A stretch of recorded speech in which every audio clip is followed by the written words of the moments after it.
By the early part of this millennium, the mountain biking scene in South Africa was limited to a few short single-day races scattered sparingly across the calendar. By 2002, cycling enthusiasts had already ticked off all possible challenges. And in this sports-mad culture, riders were crying out for a new one. They wanted more. Why not host a stage race along the beautiful garden route from Knysna to Cape Town? Man, the Epic is kind of the biggest, longest, hardest race there is off-road. The stereotypical description is the Tour de France of mountain biking. I don't know if that's exactly accurate. It's got a bit of everything, you know. It can be technical, it can be hot, dusty, dry, humid. It's extremely rugged. Competition is very, very stiff. You get the XTO athletes, you get marathon, and you have Lachlan and I. You really have all walks of life.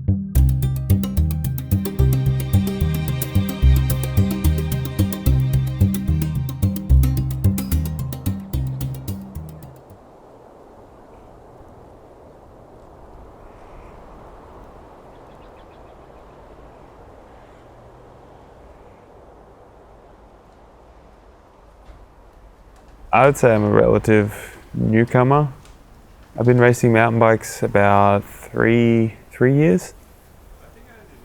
So I've been started racing mountain bikes when I was 12 years old. Yeah, I've been doing it ever since. I think if you don't grow up with it, you're never fully going to be a mountain biker.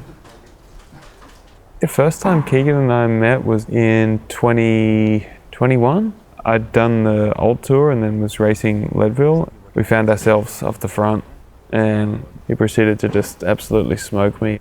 From there, we kind of respected each other as competitors because it was kind of no nonsense.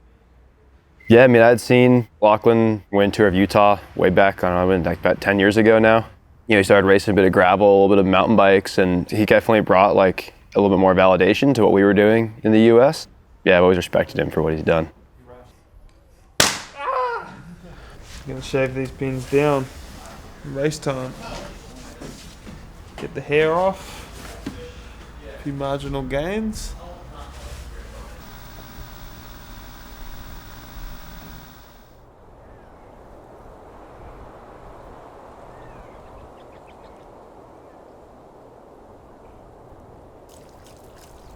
One of the gravel races last year we got talking, we're like, oh, should we do it? And I was like, if you're keen to do it, I'm keen, because I know I'm the weak link in this partnership. So obviously we're different sponsors, different teams, and that requires like a lot of navigation. And it still seemed like it was touch and go right up until January. Lachlan and I are actually more similar than most people think. Like they're like, oh, it's an unlikely pairing. But I think we're actually like kind of similar athletes in a sense. We're like big diesels, you know, for lack of a better term, just steady, smooth, fast. You know, I bring in experience from the cross-country side, from racing World Cups and more marathon stuff, and then he has all the World Tour experience and like all the other crazy he's done. He's obviously absolutely dominated the gravel and mountain bike scene in the US the last few years. I mean, he has like the total skill set to win this race at some point with the right partner. We kind of have all the bases covered here, you know. We've both raced Cape Epic once, so we've kind of learned that way, and I think we're actually gonna be a really, really good team. Can we win? I feel unqualified to answer that. Can you win a stage this week? I think we definitely can win a stage, yeah. This is the APSA Cape Epic, the 19th edition of the world's premier mountain bike stage race.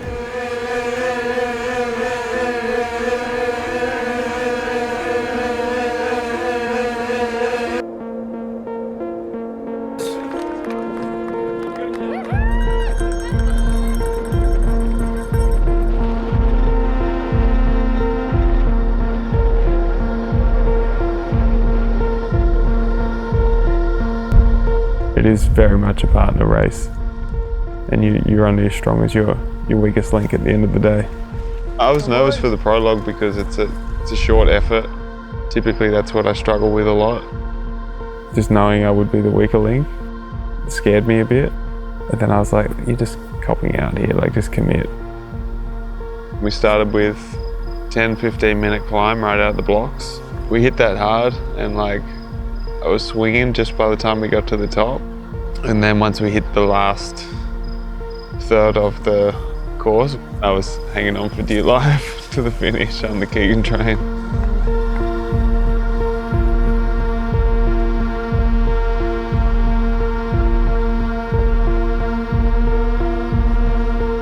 I was happy with how it went. Body felt good, bike felt good. We kind of found like a nice flow as a partnership. What about the cattle? We went through the actual barn. Yeah, that was weird, huh? I was like, where are they sending us? I was sure we went left here. We went through that one little, there was that little puddle. Yeah. Before, and I was just like, like, don't touch my lips.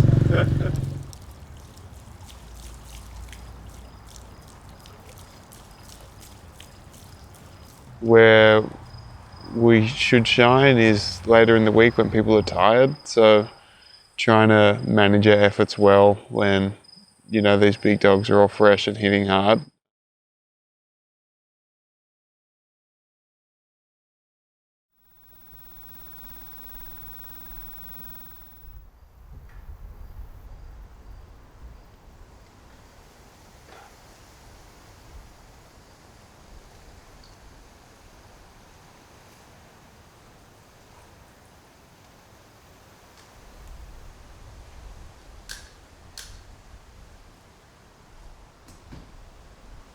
Pencils.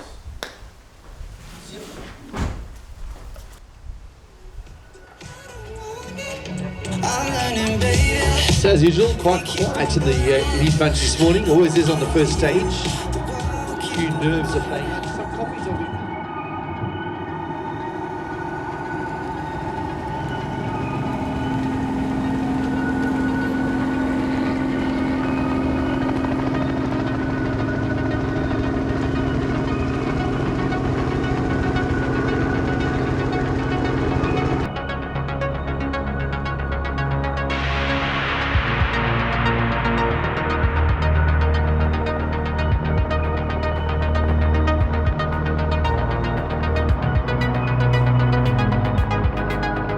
I was in trouble. I was just having some really bad back issues today, which meant I couldn't really crank any power down.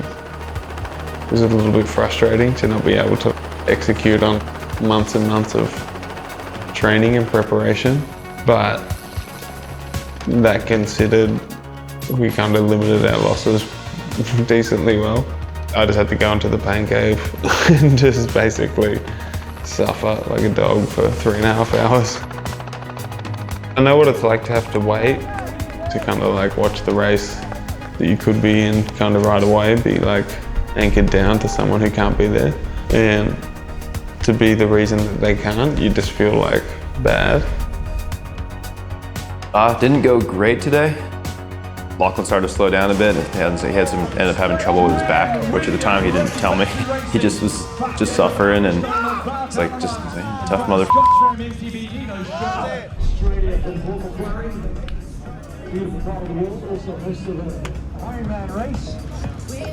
Lachlan Morton.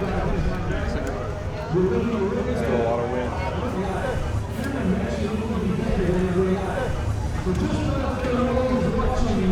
Yeah, man, I'm sorry.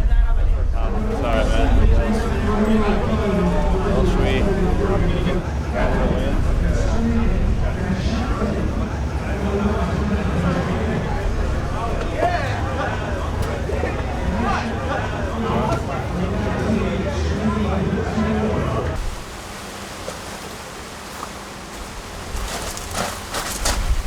It turned me around a bit. There was one split I caught a rock on that steep little. Oh yeah. And I was off, and it released me a bit because I kind of had to run there. Yeah. And then I was actually I can kind of there was 10 minutes there. I was I think I'm coming back here. There you go. And I lock back up. And we're 19th overall. It's a long week. Yeah, need about 10 minutes.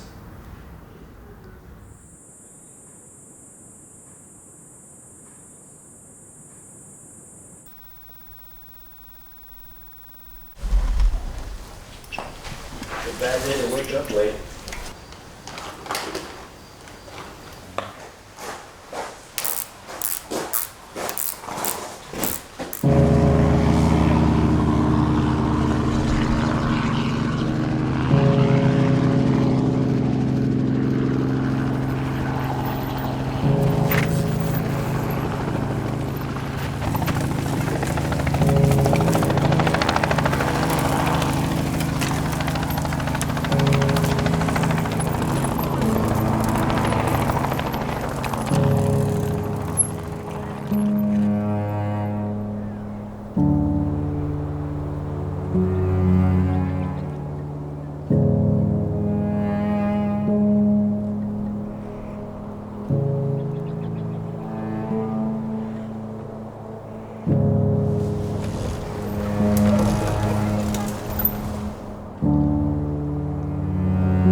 versus Lachlan Morton and Keegan Swenson.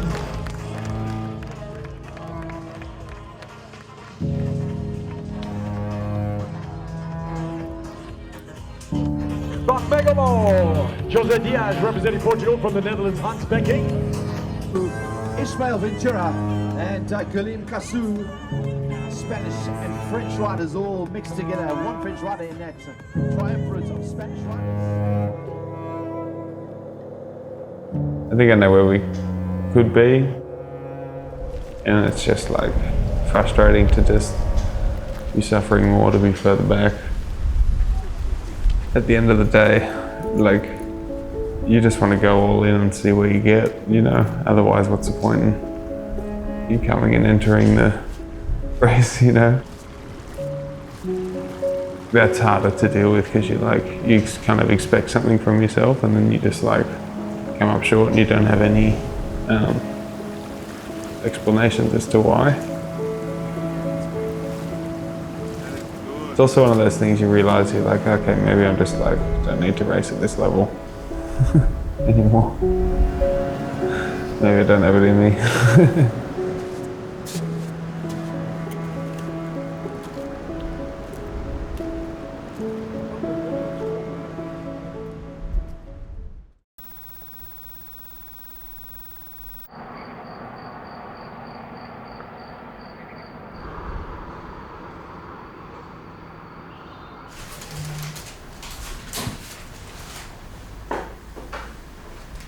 Stretched it out to 5 this morning. 4:45, laid there for a minute. But I fully fell asleep at like 8:30. Right. Okay. And the forecast looks like it's going to keep raining, and we can do a quick rebound this morning. It looks like there's only 50% chance at 7.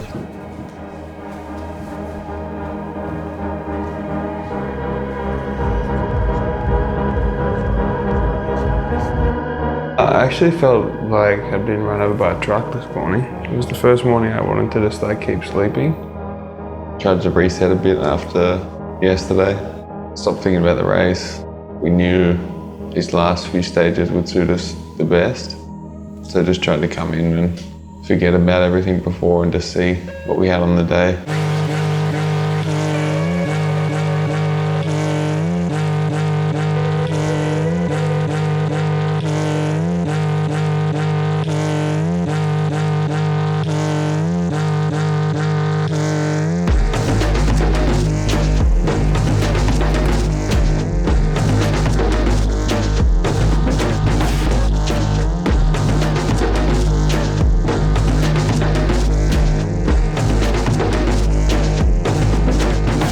Yesterday wasn't a great day for us, but luckily here you get 8 days. You get to try again every day.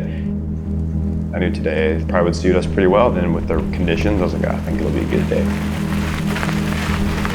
When we hit the climb, I was like, I feel like I'm actually going to be better today. Keegan just like absolutely ripped it, and I was just an absolute passenger. We came home in 7th, which was sweet. Good riding today. Hope you enjoyed the green stage. Hardest day I've ever had. I was hopeful early in the week we'd be able to turn things around, but then as things went on, I was kind of like, I think this is what I got. I just kind of kept approaching it the same way. And then I was like, maybe one day it'll turn around, and then today it started to turn around properly. It's like, Jesus, take the wheel. Yeah, I mean, today was one of our better days, our best day all week, I'd say. Definitely, got us stoked, and it gave us a bit more extra motivation to push these last couple of days because we're not too far out of top 10 now. Like, we made up a bunch of time today, and it'd be cool to go top 10 in the overall, and if we can find ourselves on the podium for one stage, that'd be sweet as well. So anything's possible, just gotta keep on trucking.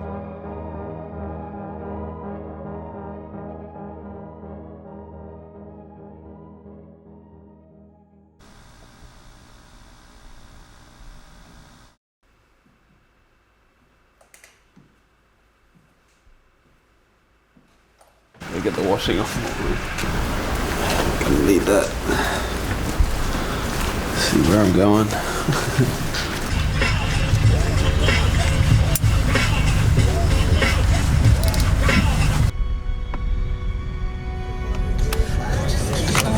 here they come.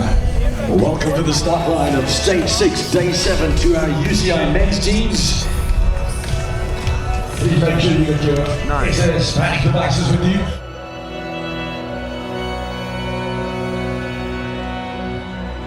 We woke up to torrential rain, which was a little unexpected. The rain wasn't supposed to come to the Arvo. So after a big day in the wet yesterday, yeah, it was like a bit of a blow. We just kind of got our head around it and realized we'd be racing in mud and chaos all day, and then just embraced that.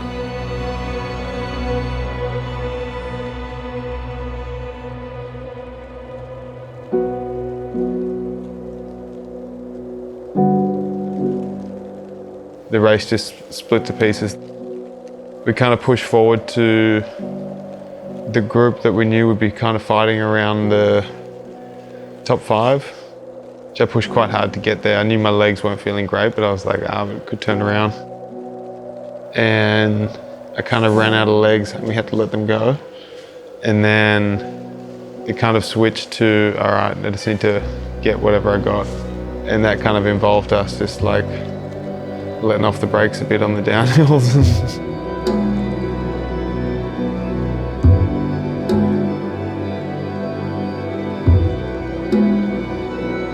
We knew there was a few teams behind us that we were trying to get over on GC. My goal coming here, like personal goal, was to go inside the top 10. And we're 11th with 1 day to go, which is, you know, still like not bad, all things considered.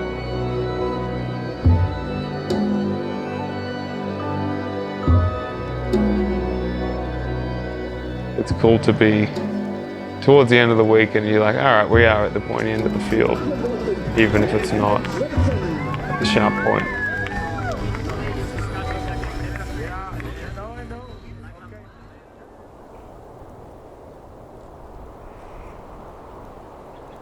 Double header, another big mudder out there, so we're gonna have to strip this baby down and yeah, we must rebuild. Have to just take everything apart, double check all the bits, get all the water out of the crevices. Bit of work ahead of us, but it's only 11 a.m. so we got all day.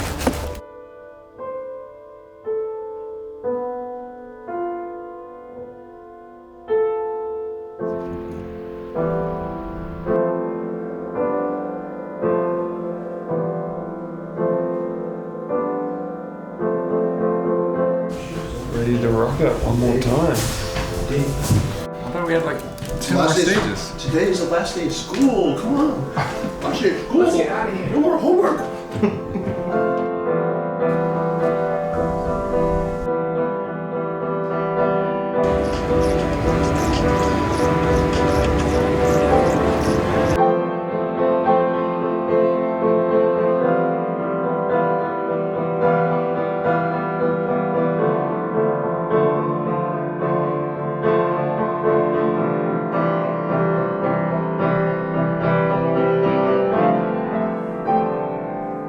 Yeah, I was G'd up for today.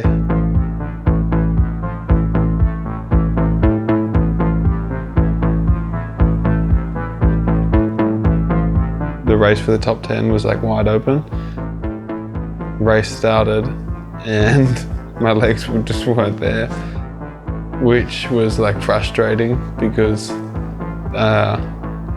you could see the teams that we needed to get over were also suffering.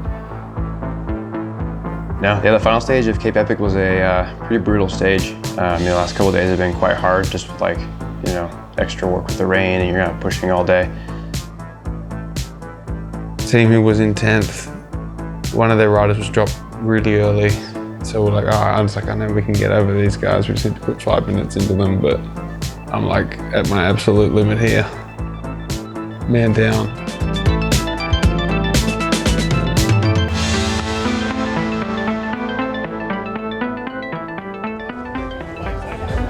We were 11th, GC. So we were pretty close to 10th. I thought we might be able to pull it off today, but we just missing just a little bit. And the surprise, surprise, and the pivot points. We have to get these guys back. It's probably fitting, for the week that we had. I didn't feel like I had the performance in me that deserved that top 10 today. So, we ended up where we should have been. But yeah, stoked with 11th is pretty sweet. We came back from 19th at one point, so it's cool to roll back that the last few days. I'm proud of what I got out of myself, considering, I basically had to max it every day and I never tapped out. As a pair, I'm amazed at how well we managed that. I was super impressed with how Keegan kept his head in the race the whole time. I'm sure for him it would be frustrating at times. Can't imagine how I would react in the same situation. I respected him as a racer, but now as a person, he's a good dude because he never lost the faith. Man, it was pretty epic to partner with Lachlan. I think that was something that we chatted about it very briefly and weren't sure if we were able to pull it off. Like I said, the unlikely to do. I think we're better partners than most people thought we would be.